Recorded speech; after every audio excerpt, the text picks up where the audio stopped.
वक्त आएगा तो तुम्हें बहुत अच्छी तरह मालूम हो जाएगा। चलो अब।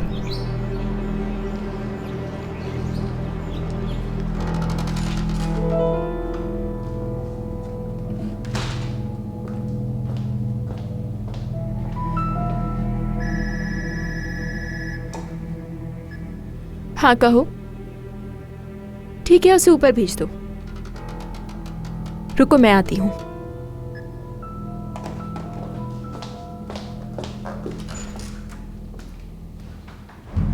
अच्छी बात तो यह है कि अली यहाँ पर नहीं है। हेलो। हेलो, ऊपर क्यों नहीं आए तुम?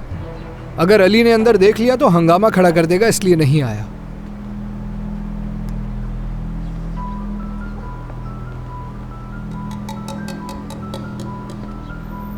जब ये खूबसूरत फूल मैंने देखे तो तुम्हारे लिए ले आया।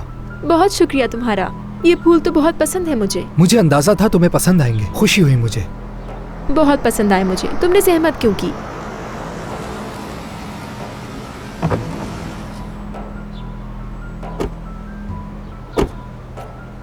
ये सब क्या हो रहा है यहाँ?